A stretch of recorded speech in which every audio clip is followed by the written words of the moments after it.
Hi, everybody. Before we get to another great interview, please do me a favor and subscribe. It would really help us out. Now, let's get to that interview. Hi, everybody. Welcome to another edition of Too Opinionated. Look who I've got with me today. It's actress Dewanda Wise. So welcome, Dewanda. Thank you. I should say welcome back. We did this once before, and our crappy internet gave out. Take two. I'm an actor. I'm used to multiple takes. That's true. That's strange to me. I actually feel much better now. You should. Yeah. You should. Yeah. That's I haven't worked with one of those directors who's like, we got to do 58 takes. I got to break you down to the truth. I haven't done that yet. I'm sure it's coming. I'm sure just by virtue of me making that joke, it's going to happen. I mean, don't you feel like every take's basically the same? I mean, do you feel different when you do the next one? No? I always do something else. There are performances that are graciously, will be nowhere to be seen or found. There was a version of the car chase scene or the dino chase scene, car, dino, motorcycle, whatever it is, the sequence in Jurassic World where I'm driving, and there is a hilarious version of that sequence on the cutting room floor, as well it should be. But, I was definitely giving my best. I think at one point I literally said, that's what I'm talking about, a la Will Smith. So you don't think at some point that'll come out in like a DVD extra or director's cut? I always hope so. Yeah. I think every movie should have the outtakes. Everybody loves the outtakes. Everyone loves the outtakes, especially if they're not contrived. You ever watch outtakes and you're like, you guys are acting? Yes. Yeah, those aren't fun. No, it needs to be. Yeah. It needs to be. I would watch an entire reel of Jeff Goldblum outtakes. Oh my gosh. I'd watch anything he did. Yeah.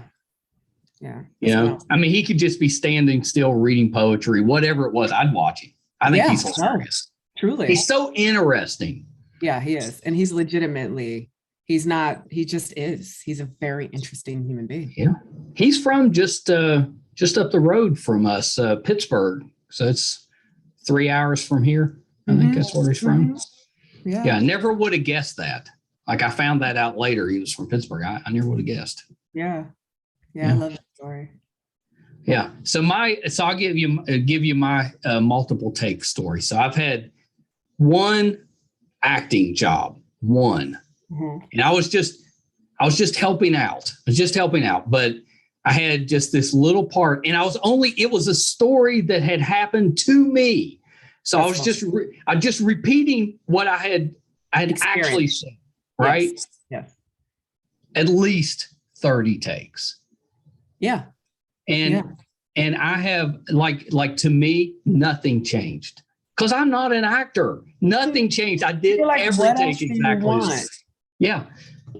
Like maybe I had slight variations, but it was like where you blink was different. Yeah. I was like, I don't know that did you anything except waste time. Really funny. Well, a lot of times, I mean, that's like the most difficult thing is, which happens. It's like completely normal. When you're an actor, you're not the only one who's doing their job on a set. So sometimes it'll just be like, oh yeah, that was a great performance. It is not in focus. We got to do it again. Have you ever directed? No, but I need to because I'm very bossy. Yeah, you should try that. Mm-hmm. Yeah, I need to.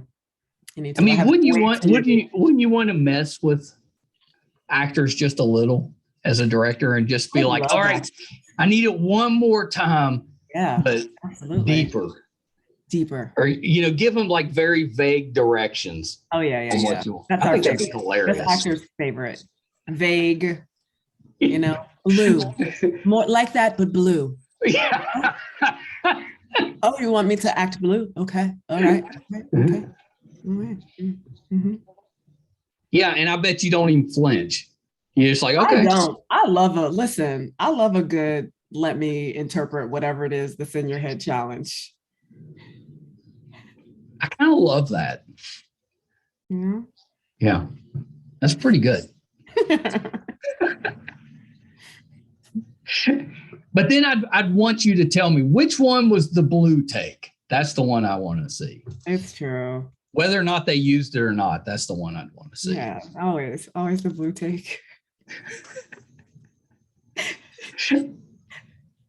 That would actually be a pretty funny little skit, like just bringing in actors and asking after they do the first take, asking them to give it to you again, but blue, and just see what the different people would come up with.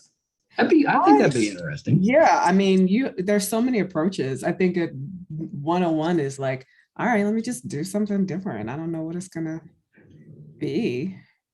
I mean, do you have a method, or did you just come up with the way you act on your own?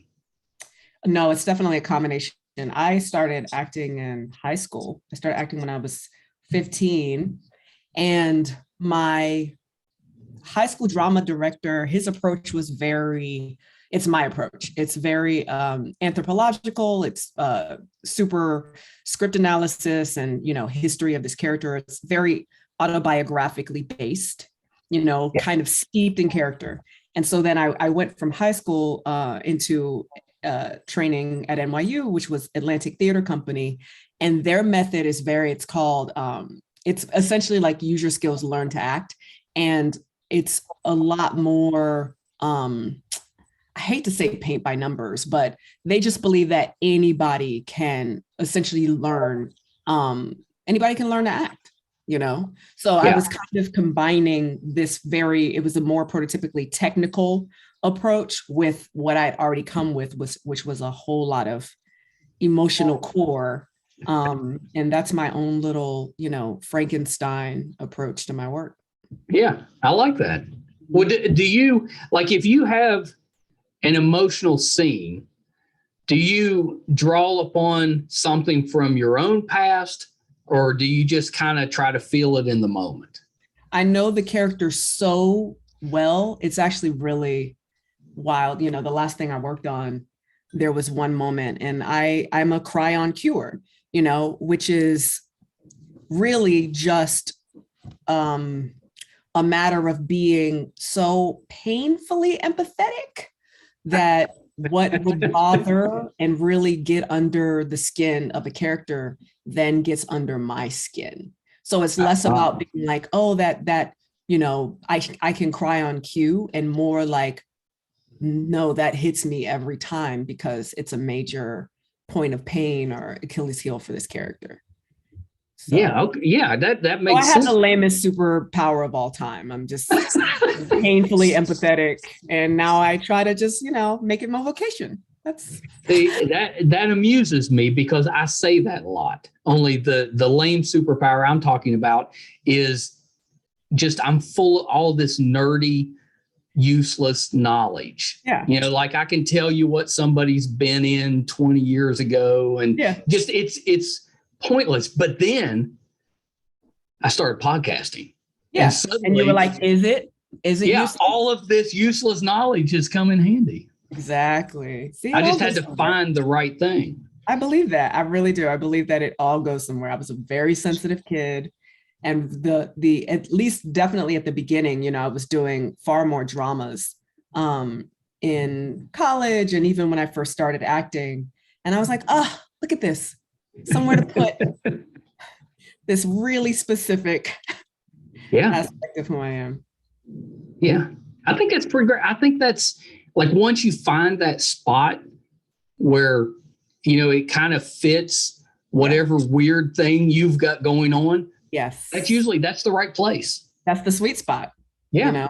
Like a lot of people try to shrink and erase the weird part instead of being like, how do I build a little, just embrace a house for this? Yeah. That's it. I have built a little house for my useless knowledge. You have. We're all better for it. I'm so thankful that you did that. You may be alone in that. Well, so would you call yourself a character actor? I mean, are you like, when you're in character on set, do you ever come out of character? Like I hear I would love to be Jared Leto. You know what I mean? Like I would love to be the kind of actor who's like, no, she never comes out of character. But the cost of that is that the crew has a miserable time. Right. Like that's the cost. The cost. You're essentially going, I am choosing, bless you, all you method actors. But you're essentially going now, especially if you're playing someone who's like intense. Now you have an entire crew who's walking on eggshells so that you stay in character. Like that's not fun for them. No. They respect it because everybody's there to be like, let's get this job done, whatever you need to do your job.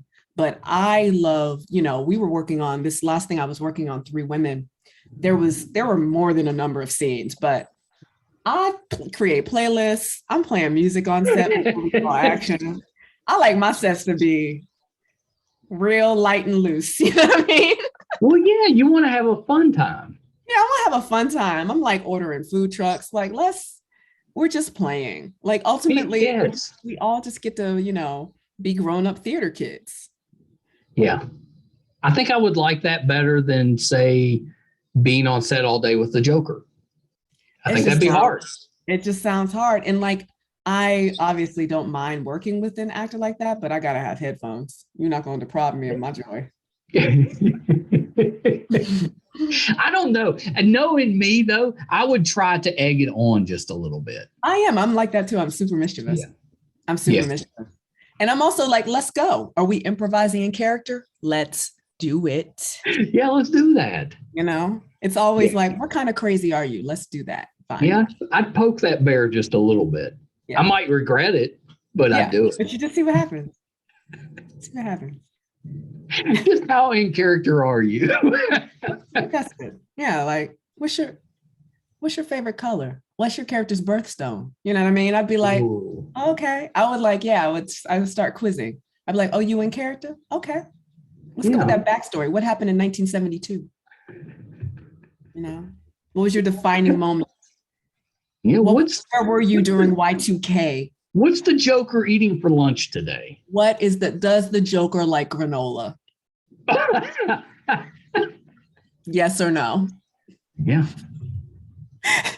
So the question is, though, if you catch them for a split second out of character, do you call them on it? No, I would just do this. I'd be like, I saw that. You'd let them know. Yeah. Like, I saw that. But you wouldn't make it a big thing. No, I wouldn't make it a big thing.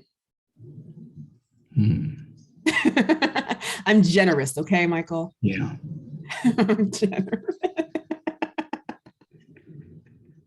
I mean, wouldn't you kind of want to like come and dress also as the Joker when you're not playing your own character?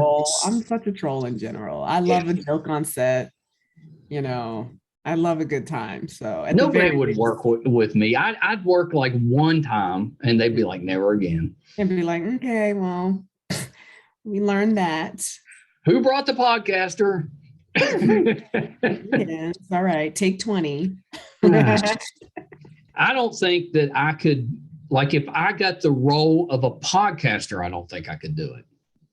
I try to tell people, like, whenever anybody, there's like those cameos, it's not the same. It's actually harder.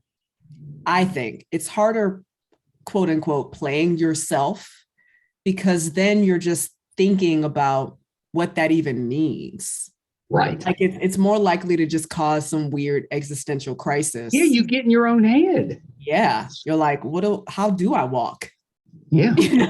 Yeah. How would I say that? I think I'd have a terrible time with it. Yeah. How would I say that? It's just stressful. Everybody always asks, they're like, oh, Dewanda, you need to play yourself. I'm like, never. I wouldn't do it. I don't have that skill set.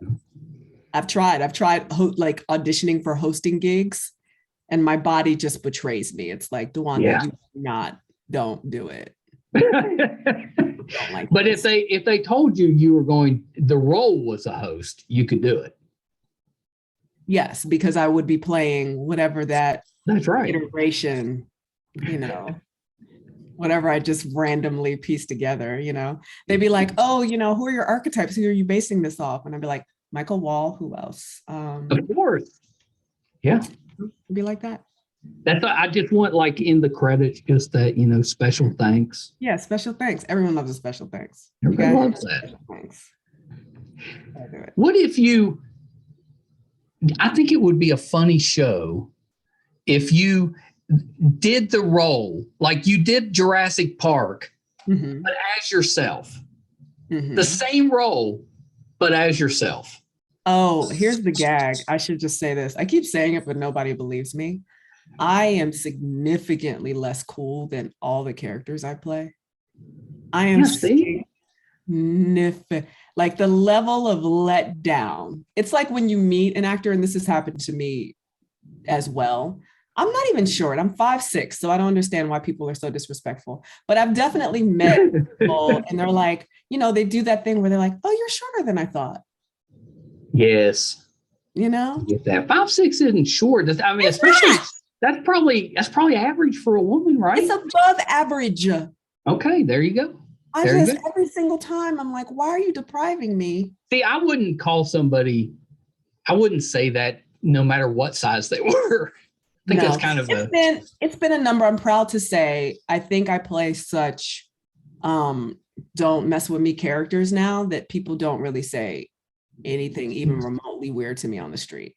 Maybe you seem taller because of the characters. I have major tall girl energy. Yeah. It's an imposing presence. I do. And I know, I understand that. I understand that discrepancy. Could you, if you did your own YouTube channel, could you act as yourself in scenes from Jurassic Park? That's really funny. I feel like you're literally going to be sending equipment to. I really want to try this. Yeah. I want to try this. Yeah. I feel like the scenes would be short because it would just be, Kayla took up the call to arms. Dewanda would probably be like, I'm good. Yeah. Well, it'd be difficult because Kayla can't fly. Yeah. Yeah. It'd be very different. That story would be, it would basically be like, oh, scene 1, and then I was eaten by a dinosaur. It'd be like underground Malta, and I think you got to put your hands out a certain way to calm the dinosaur. This is what I've learned from Jurassic Park. That is correct. If you have them out exactly right, they won't attack. Right. That's the rules. Yeah, but if you're off just a little, I feel like that dinosaur would definitely eat my arm off. Have you seen the videos where you have like a wild animal, like a bear or a cougar or something, that's following somebody up a trail, like they're out hiking, and they're filming this animal following them? I'm sorry, what? Have you not seen these? What? I just watched one where it was a couple with 2 little kids. And there was a bear just following them up a hill, and they were trying not to run because me and my husband, this drives us really wild, right? It's like, I love ethical questions that people don't ask enough. Who's filming? Right. What do you feel is your responsibility for intervention? Every time I see these wildlife shows, you know what I mean? Yeah, I really just think about the camera crew. Like, y'all really just sitting there watching that. Well, and I think it was the wife that was filming it. And I keep thinking, shouldn't you be worried more about an escape route? Yeah. And you got the kids and you need to look this one up because and they were fine. They got away, but because you would not. The story would be. I wouldn't be bringing it up. And but you would meet sensitive Dewanda in this moment. I would not do that. But the young boy kept saying, "Can we play dead now? Is it time to play dead now?" Oh, he's like, "Oh, mama." And the dad's like, no, it's not. No, it's not. But I brought that up because that would have been a fun scene for Jurassic Park if you just did that with a normal family and showed this dinosaur. Dinosaurs are out in the world now. What would that be? It would be exactly that. It'd be like people would be recording the heck out of it. I said that, like, we were doing like press in Miami, and they were like, oh, how do you think it would be? And I was like, the sad truth is, if dinosaurs sporadically, right, today, like came back today. By this time next week, we'd be like, no longer going to that concert because the dinosaur ruined the stadium. You know what I mean? Like it would already be like, would you ever go outside? I would not go outside. I wouldn't go outside, but it wouldn't matter. It's a dinosaur. They're coming to us. Yeah, that's true. That's true. Know? I think I'd worry most about the flying ones, though. That's how I feel. I'm afraid of heights. I would not want one picking me up. The flying. Yes. I wouldn't want to be like, let me go to Target right quick, and then I get plucked up by a flying dinosaur. Yes, I always when I was pretty young. I remember going to the grocery store, and there was a woman in a phone booth that she was trapped inside this phone booth, and there was a buzzard outside the phone booth that wouldn't move out of the way of the door. How Hitchcock. I know. And that always stuck with me. I'll be like, I'm not messing with these big birds. Absolutely not. I don't do it now. I have a tiny dog. He is 8 pounds. We don't mess with them birds. He would not survive a pterodactyl. No, he would not. 8 pounds, that's nothing. That's nothing, my little nugget. You got to go out to get the mail and you're fighting off, dinosaurs. Worth it. I don't know. So I did want to ask you about Three Women. So tell me about the movie. What's the movie about? What's your role in it? Oh, Three Women. That's great. I haven't talked about it yet. Yeah, because it's loaded. Yeah, it's wild. It's like they're in editing right now. And it was a long shoot. It's we shot it from essentially late October through May. Yeah. It's based on Lisa Tadeo's thoroughly researched nonfiction book. Essentially, she followed a number of women and kind of settled that number down to 3 specific women for like 10 years. I mean, just in their life, very intimately for 10 years. And it's an exploration on, the desire of women, essentially. And what I love about the TV adaptation is what the medium allows is you to really get into like the brain and the space and the kind of the nooks and crannies of insight into character in a way that you might not when you're reading a book all the time. Right.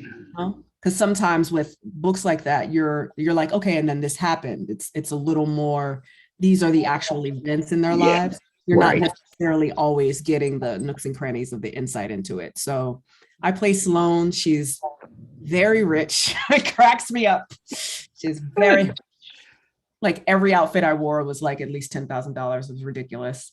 Is she good rich though? Or, is she, you know what I mean? That's a good question. And empathetic, or is she kind of bad rich? She's bad rich. So she's selfish. She is. I mean, I would love to. I think that she has a place for generosity, but it's still the kind of generosity that expects something in return, or there's always a transaction.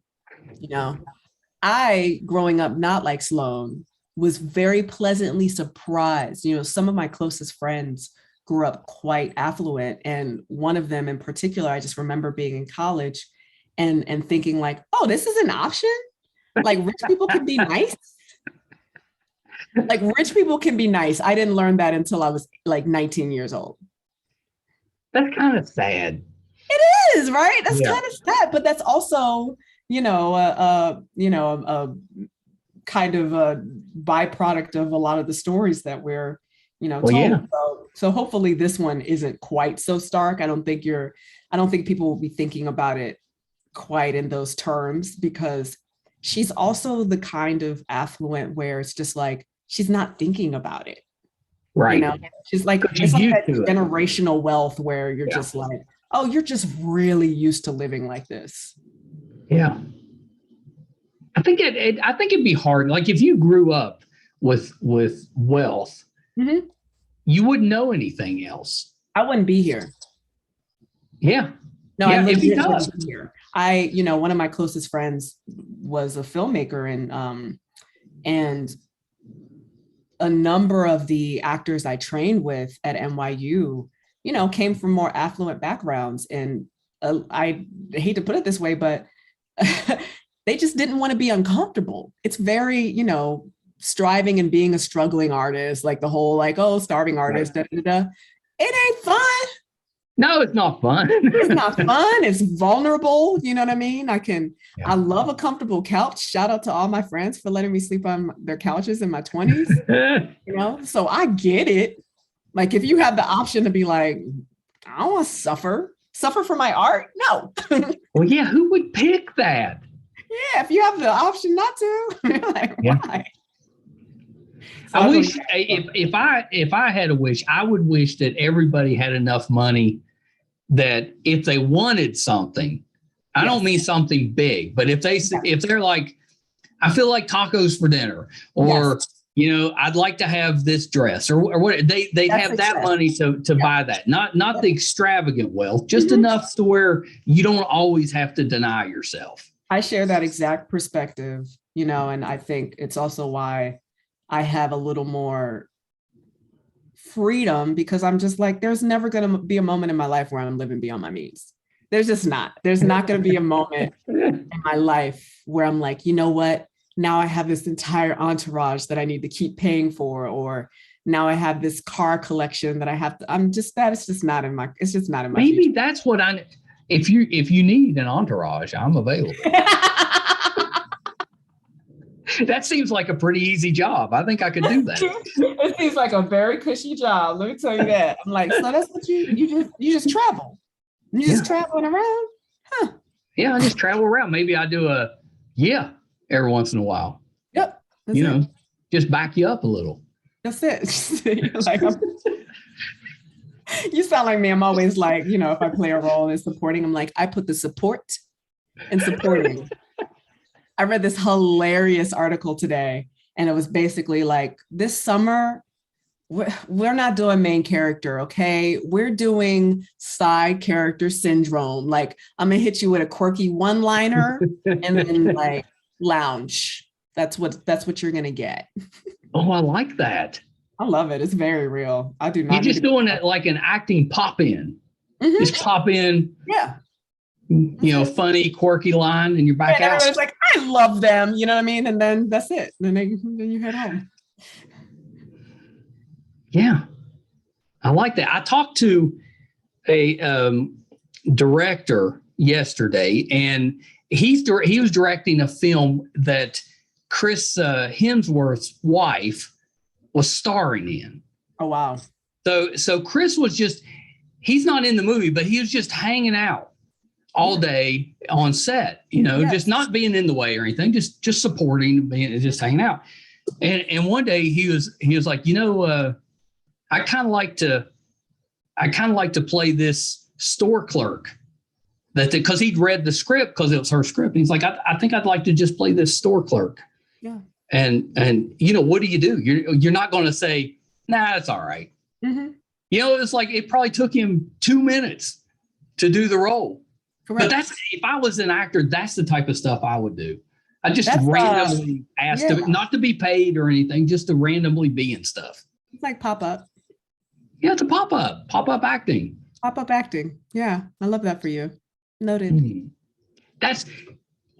Not for nothing. Like the entire most of the crew in Jurassic is in Jurassic. Like the director Colin Trevorrow's, executive assistant Rebecca has a cameo. Our set designer Kevin Jenkins is when I'm like getting the bag of money at the end. That's Kevin. So like technically, any of our like day players, they all in there. I love that. It's like a little present for us.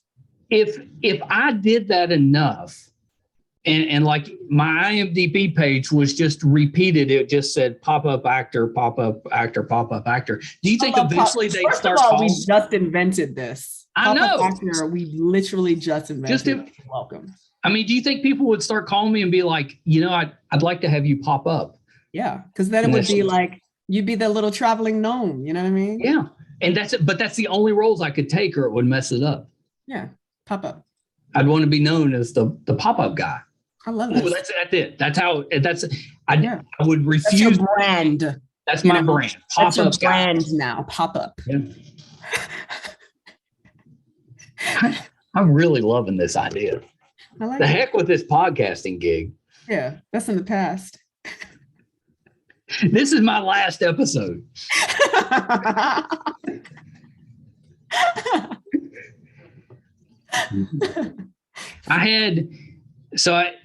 have a buddy that his family owned this house that was built early 1800s. Okay. Right. So one of those haunted ghost hunter shows several years ago called the West Virginia Film Office, and they said, we want to film in West Virginia. We need a location.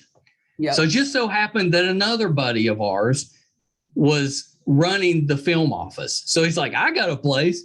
So he sent them to this friend that had this. And they filmed at his house. So, it was supposedly haunted. It was not haunted, but it was supposedly haunted. Mm-hmm. So they needed somebody outside the family to verify that the house was haunted. So they called me, and I was like, yeah. Oh yeah. You're like totally haunted. Totally haunted. What yeah, they wanted an actual haunted house? They wanted an actual haunted house.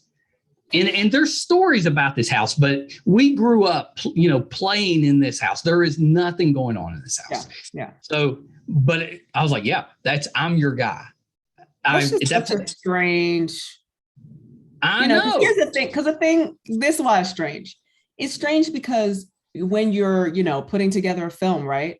You don't want no problems. You want as few problems as possible. And asking to shoot in an actual haunted house feels like you think there might be problems. There might be. Choose the problems. I had my little role, right, where I'm getting interviewed in the house. Okay. And I'm going, I'm just listing them off, all this stuff that goes on in this house and stuff. So underneath me, it says Mike Wall, childhood friend. So after this thing aired like a billion times. Of course, that's it just over and over and over. Yes. So to the point that people were sending me memes, like childhood friend memes. Dang. And it got to the point so you're giving childhood friend energy. Yeah, everybody, locally, when they saw me, they're like, "Hey, it's childhood friend." So, I wish at that time I was like, surely I could have found some roles, like cameos and stuff, where I was the childhood friend. Yeah. Little things like they're in a bar and they're like, to have those thoughts. Let me introduce you. It's really childhood friend. It's tough to have those thoughts in the moment. You know what I mean? Yeah. I missed that opportunity. I mean, you're saying it now, so maybe not. Because nobody would get it except everybody around here would be like, hey, he's back, childhood friend. It's funny. I'm telling you because, if you ever get behind the camera and you can throw that in somewhere, it doesn't have to have everything. To do I always get annoyed when people are like, Dewanda, don't forget about me. I'm like, no, you don't forget about me. That is significantly more likely than me. I remember the most random things. I will read something. I'll be like, childhood friend. Then I'll be like, hey, I know a childhood friend. Oh, a childhood friend. I even had a shirt that said, a childhood friend established like 1975. That's when we became friends. Really? And I went to a convention and, I met a lot of actors and stuff there. And then later in the weekend, I'd get the callbacks. They'd see me walking and they'd be like, hey, childhood friend. I was like, this is the best thing ever. I should have leaned into that. Yep. That's all right. I'm going to be a pop-up guy now. Yeah, pop-up. Do you think that might be a difficult brand to get now that I'm already known as childhood friend? I think. Am I mixing brands? No, you have to do pop-up childhood friend. Oh, okay, done. Because then, the greater specificity you have, the more it's just like, there's just one guy who can do that. That's why you get the, medium bucks.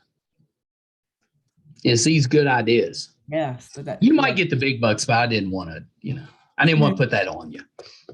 Don't. Too much pressure. Not in the age of Just a lot of pressure. Because then people will be asking, well, is she the generous kind?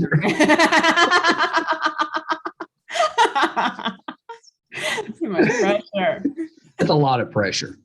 You know, have you ever had those thoughts? Like, have you ever had the thought of what would happen if you won the lottery? Yeah, you know? Absolutely. Because there's statistically, it's not good. And we all know that. Like, I feel like now that is common knowledge that like winning that amount of money has ruined lives. Yes. Like, I've stressed myself out to the point I'll be like, I'm not playing. Because what would I don't want the pressure of having to figure out who to help. I don't want my family disintegrating before my eyes. You know? I think the only way it could work is if you took all of it and just split it up among as many people as you could, to where maybe you got a little bit, so it helps you a little bit, but that's it. Right. Yeah, there's all these like, who knows what the actual number is, but like any study on happiness is like, after $100,000, which is crazy. It's just a crazy thing to say out loud, because even just saying that's ridiculous. But after if you're making $100,000 a year, there's no more happiness on top of that. And kind of, towing the line between that and also like, yeah, but there is less stress when you have more money though. Like, that's the balance. Cause I'm like, it would be nice to travel and stuff. Mm-hmm. Yeah, absolutely. Travel brings happiness. Maybe put in one of those home theaters I hear so much about. Right. So funny. I saw a commercial yesterday, and me and my husband have a like dumb arguments only rule. Like our arguments, as long as they're dumb, you know what I mean, and completely inconsequential, then we know we're in healthy territory. Yeah, so I like that. Our dumb argument was, he was like, it was like another, because I love these, moral conundrum. There was a commercial for a couch that you could also charge your phone on. Oh, okay. And because we all know, you know what I mean, the ramifications of being on our phone so much, and it's like not good, right? The prognosis is like not good. That not we're good. On our phones this much. It's just generally, we all know that we're all addicted and it's bad, right? It's bad. So then I was like, well, that's ethically irresponsible, because you're going, essentially the messaging there, right? It's like, you never have to be without your phone again. Yeah. Okay. And it was also like they were watching TV and they need, why? I know. You're already watching something. Multitasking. Just screens. There's this funny comedian on Netflix who was just like, screens. I need more screens in my face, So, he wanted the couch phone though, didn't he? That's what I'm saying. And that's his point of view. His point of view was just like, but they just made a couch, I was like, they just made a couch that you can charge whatever. It doesn't have to be a phone. And I was like, that's just one of those things. It's like the premise of Jurassic, where it's like, just because it can be done doesn't mean that it should. That's right. But what if it was a mini fridge that also charged your phone? That's ridiculous. No, I mean in the couch though. I'm talking about in the couch. A mini fridge in the couch. Like, forget the phone charger. Yeah. What would you think about that? Well, you can have a phone charger too if you want. Yo, if I could have that's my love language. Like, if I don't have to go downstairs for the dessert that I clearly plan to have midway, because I need my dessert midway in this movie. You know what I mean? Oh, yeah. That's when I eat the dessert. That's what I'm saying. 30 minutes after that is when I have the popcorn. So if we can get a mini fridge and a microwave in the couch. Oh, I'm down. I want to invest in this. Heaven. Yeah. On earth. Yeah. I mean, yeah, like the middle of the couch doesn't recline. Yeah. Because it's a fridge microwave combination. Yep. But it's under, you got to have still the pad. So you have to be able to flip the pad up and access the microwave refrigerator convection area. Why has nobody come up with this? I don't know. It's like, charge your phone. Yeah, they're missing the point. Yeah, now that we're having this discussion, it seems even more egregious. Like, give me my refrigerator. Yeah. This is good. This is good. Ideas, man. I know. Yes, but I can't follow through with any of it. I do love the inconsequential arguments, because isn't it like it's the best when you get to the part of the relationship where you know that neither one of you is going anywhere, you ain't going nowhere. There's no point to argue. None. What is for what? For what? What you winning? Nothing. Like me and my wife, we have this. Like if one of us says, "Can we just stop?" Then we just stop. I love that. Because what's the point? We're not going anywhere, so why keep going? Going anywhere? Yeah, just stop arguing. I was like, just let it go. That's really funny, and I'm gonna propose that today. I think it's gonna go over really well. How long have you been married? So we've been together 17 years, and we've been married 14 years. Yep. For what? Can we just stop? Because we were when we were younger and more hot-headed, we had arguments that, and then you storm off mad and or maybe you walk outside, which is the dumbest move ever. Cool off. I need to walk. You got to come back in, and then you got to slink back in. That's terrible. So at some point we're just like, let's just stop. It's neither one of us is going to win this argument. Let's just let it go. And if one does, we both lost. So yes, nobody really wins. Nobody wins. Mm-hmm. I was like, so Alana and I met and got married in 3 months. So one of my favorite things is it cracked me up because something we discovered very early that was completely eradicated and obsolete. We could never use the words never or always. Oh. Because it's like, you just met me. I never do what? I always do who? That's true. It was very funny. I was like, I just remember those early and be like, oh, wait, we can't even say that. It's just not true. Too soon. Yeah, too soon. We should write a book. We should. We got relationships on lock. Yeah. But I'm telling you, that's a secret to the relationship. Don't argue. If an argument breaks out, just stop. You can just stop. You can. And truly just, I did it the other day, we're like, we're starting to talk decorations for a home, right? And that's my whole thing too. I'm like, oh, I'm definitely not arguing about some happy shit. I ain't gonna argue with you about some paint. You know what I mean? Right. So anytime he gets amped, I'll be like, hey, we just playing house. That's right. Oh, I like that. Yeah.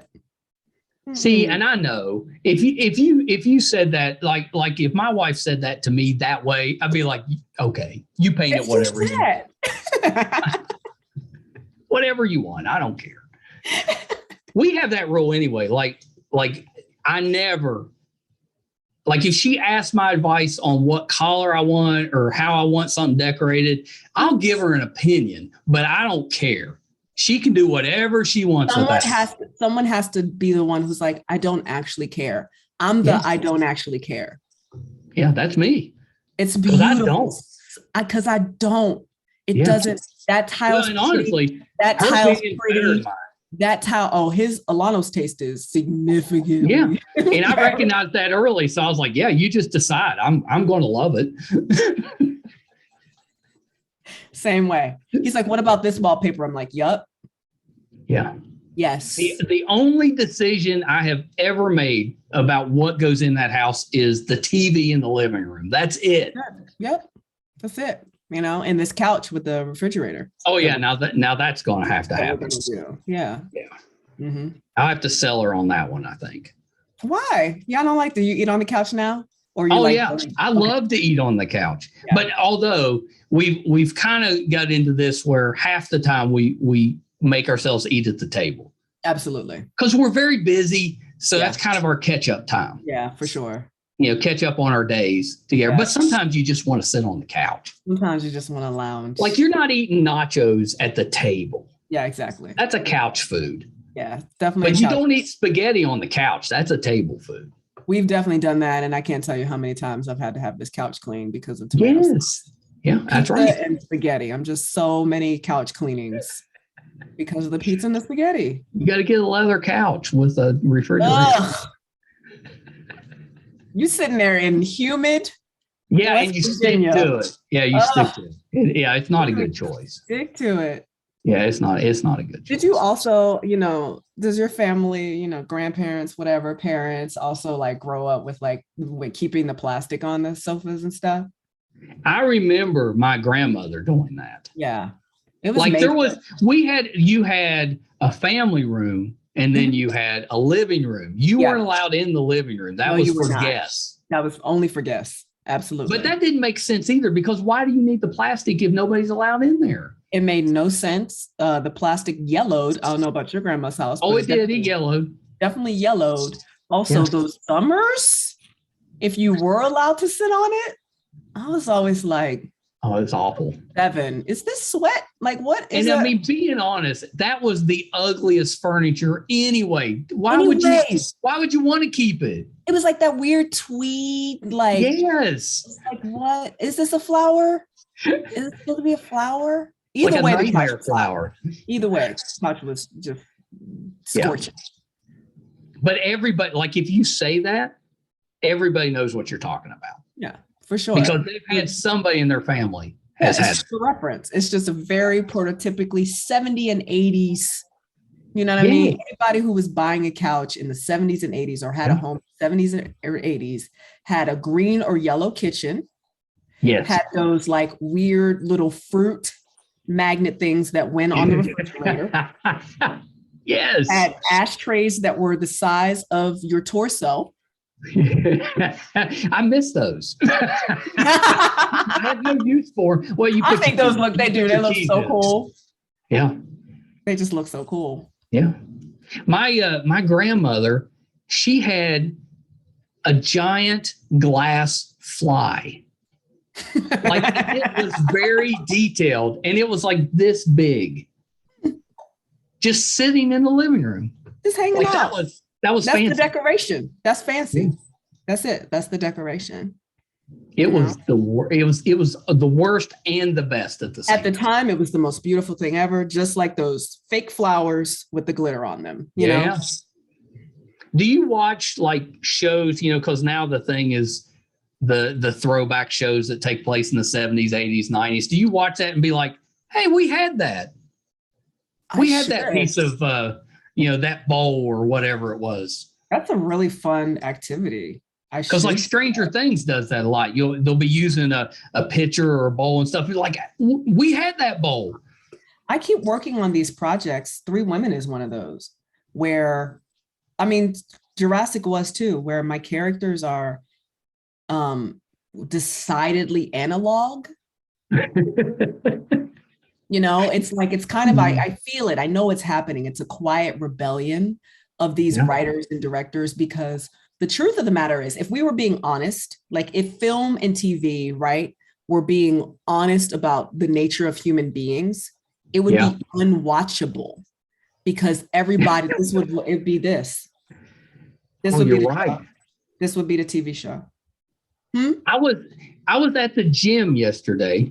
It was packed with like middle school boys. Yeah. And none of them were working out, but all of them were sitting on a different piece of equipment on their phones. Yep. That was the activity. That's it. That's what, so, you see all these, exactly, establishing shot, gymnasium. Like you see it in Hollywood version is like, look, everybody's working out. They got them cuts. They got them shoulders. I'm saying there's some personal trainers in there. Everyone's using the equipment properly. Reality. Yeah, that's it. They're not doing anything. So all of my characters are super analog. The Fairchild that we filmed in, that aircraft, was a World War II aircraft, and one of my favorite details from set decorations, speaking of our grandmothers in the 70s, one of my favorite details was when you enter into the actual cockpit, there's no door to the cockpit. There's just those like 70s beads. Oh, I like the 70s beads. It's just the 70s beads. I kind of love that. I want to be on this plane. Yeah. So there's a lot of that. And then 3 Women, I'm driving this like super beautiful classic BMW. You know what I mean? Nice. So that's nice. I think it's like a 67. I would love that. Did they let you keep the car? I should have kept the car because I feel like it's one of those things too. Like, my grandfather owned a junkyard and my entire family is just full of mechanics. I feel like my brother could turn that car into an electric vehicle. Oh, now that would be awesome. That'd be dope. Like if they could do the old muscle cars but make them electric. Yo, I love that. I'd be in on that. That'd be so cool. Yeah, Why did they not make them? How many things have we just brilliantly come up with over the course of this conversation? At least half a dozen. We need to focus so we can be mean rich. You know what I mean? Yeah, I want to be selfish, rich. I want to build my rocket ship to go to the moon. Yeah, you know what I'm saying? And invite no one. Never mind that we could probably end homelessness in the country. Yeah, I want to go barely into space. I want to go barely. Eradicate poverty? No. Yeah, why would I do that? I want to get close to Mars. I want to be barely closer to the moon. I mean, at least go to the moon or go to Mars. This stuff that you're just barely leaving the atmosphere and it's costing billions of dollars, that just doesn't make sense to me. It doesn't. It really doesn't. But couch refrigerator, now that's something to invest your money in. Mm-hmm. Mm-hmm. You're improving the world there. I think so. Those are legit my two favorite things: watching comedies and food. Yes, that's just like double joy. Well, everything's better with food. Everything's better with food. Oh yeah, and then you add on the like husband bestie. Like that's it. That's life right there. That's all you need. That's all you need. You can't go outside anyway. There's dinosaurs and stuff out there. There's dinosaurs outside. Just look at them on your television, on the news. You're sitting on your couch and, a little dinosaur just hops past the window. That'd be so cute. Would it though? Kinda. It depends on which one. Maybe if it's just the vegetable eating ones. Exactly. The non-meat eaters, then maybe that would be okay. Mm-hmm. I saw a video, since we're talking about this random stuff, I saw a video where a woman went into the chimpanzee area and just went in there and sat down and fed them Cheetos. She got into a lot of trouble, but a lot of trouble. Why would you do that? You don't know what a monkey's going to do. I mean, the arrogance, the hubris. Hubris. I mean, not that I would want her to be hurt, but I was really shocked she wasn't hurt. I have a toy poodle who needs more training because he bites my toes. And you just over there feeding orangutans. That's crazy. Well, and she wasn't feeding them regular Cheetos. It was the flaming hot ones. I'm like, what if that, first of all? What if that, it burnt their mouth and they got upset? Yeah. Then what do you do? Yeah. You did this, whatever happens, the consequences you brought on. And then these poor zoo people, they were like, did you see what happened in there with the chimpanzees? I got to go clean that up. Mm-hmm. I bet she's one of those selfish rich people. Probably, most likely. Hubris. The hubris. Well, Dewanda, this has been, it's been great. But it's not been what I don't know if anyone's going to get any value out of this conversation, We say that until we see the couch refrigerator, and then we're going to be like, I know. I mean, listen, words are powerful. I kid you not. I feel like I'm going to be looking at, I don't know, what is it? Home Shopping Network tonight. Do we still have that? That's still okay. Yeah. Okay. Yeah, ask my mother. She knows. She knows. My grandmother be ordering stuff is free. Okay. Yeah, I know. I think that's my mother thinks that it's free. If she's one of those that if it's on sale, she's saving money. Yes. But she wasn't going to buy it until she saw it. Buy it. It's a deal. She saved money. Every time I go home, just go to my grandma's house. I'm like, oh, okay. Oh, we have an exercise bike and a fryer now. We have a turkey fryer and an exercise bike. Okay. You just clap and the lights go off. That's it. I need the clapper. I still want the clapper. I The still clapper is remember still one of the when my grandparents classiest bought that. inventions. Yeah, I want Oh, that. that one should never have went out of style. No, it shouldn't have. I'm bringing it back in my home. You know, clap on, clap off. And I'm doing no work to decorate with my husband. Totally bringing that back. That will be my contribution. That will be my one contribution. He can choose the color of whatever device causes the clapper to work. Yeah. All I ask is that if somebody, steals one of these ideas, they just give us credit. They make us a part of it. Yes. That's all I ever ask too. I give ideas freely. The ideas I give freely. Like, I better not be seeing a bunch of pop-in actors without a special thanks. Exactly. Special or an thanks. award. I'd like to go to an award ceremony. No, you wouldn't. Best pop-up actor. You would not want to go to an award ceremony. No. Notoriously boring.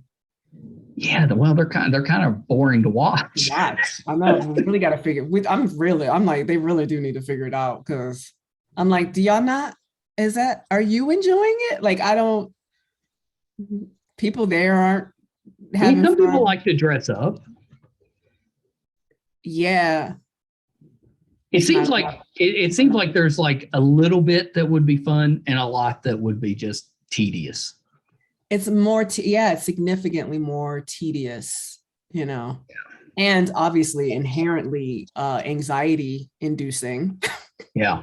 We say this until, I don't know. Have you won an award yet? No, I've been nominated for things, but I think you'll win at some point. You're such a good actress. That's very kind. Yeah, you'll win at some point. So. Oh yeah, and I'll be an absolute. They're gonna pull up this entire conversation and call me a hypocrite. See, I don't think so though. I think you go up and get your award and be like, I just want to let you know that this award show sucks, but thanks for the award. Or I'll go up and I'll be like, thank you so much. Now I can go home. Yeah. My favorite. I want to thank me, and now I'm out of here.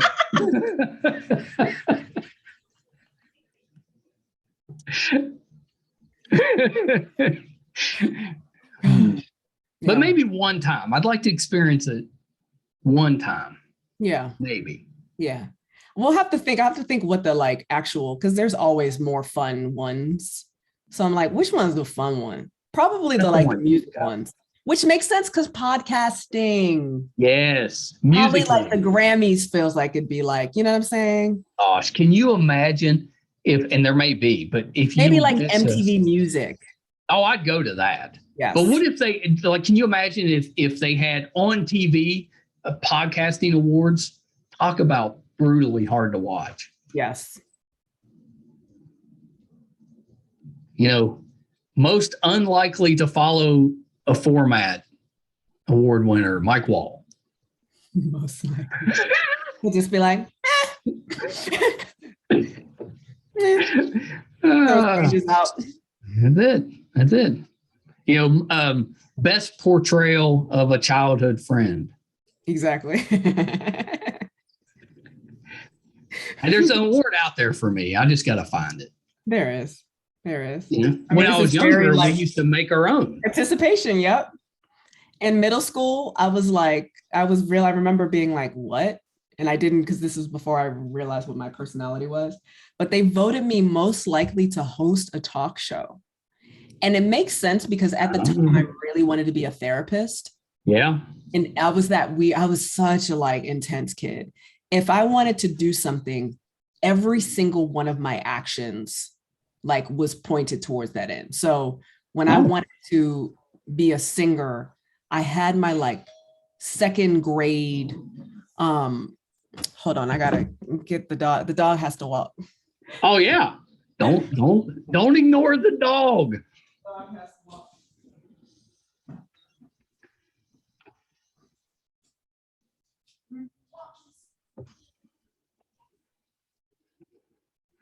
I should hum the Jeopardy theme or something here. My dog.